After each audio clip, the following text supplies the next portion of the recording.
On a commencé surtout avec la réadaptation au travail. Ça a été ça qu'on a démarré en premier chez Groupe AgroRessources.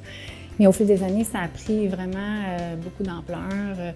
On s'est perfectionné, on a participé à des recherches avec Capri, avec l'Université de Sherbrooke, avec Marc Corbière, qui est un chercheur en psychologie aussi du travail. Donc, on a participé à beaucoup de recherches.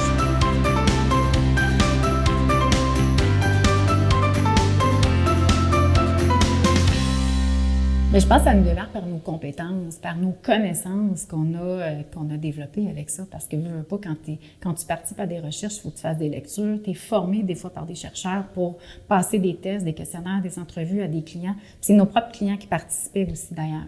Donc, on faisait un dépistage de notre clientèle qui pouvait participer aux recherches cliniques.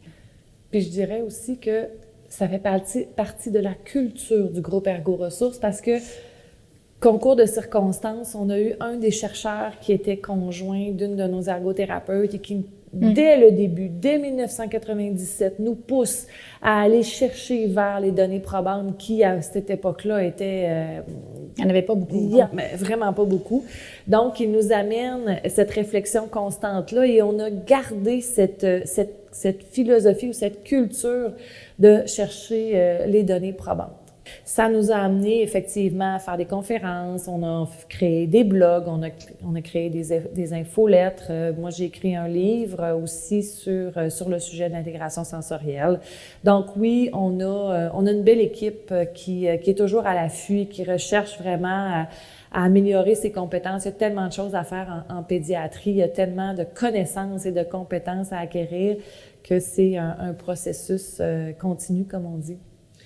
En ergothérapie, on promulgue effectivement l'autonomie de la personne. Puis je pense qu'au groupe AgroRessources, on promulgue beaucoup l'autonomie professionnelle. Donc, les travailleurs, nos travailleurs, en fait, les ergothérapeutes qui travaillent chez nous et tous les autres professionnels également, puissent aller optimiser leur plein potentiel et idéalement dans leur créneau, dans leur passion, parce qu'une de nos valeurs, c'est justement la passion, qu'ils puissent se développer à l'intérieur du groupe. Au début, là, je me souviens, là, on était 4 assis à une table au restaurant, donc c'était... Puis là, aujourd'hui, on est au-delà de 60 parfois, je dirais 55-60, avec des conjoints qui se présentent aussi, donc... je pense que c'est une fierté. Je pense des fois, on le voit pas tant que ça, là, de notre côté. Là.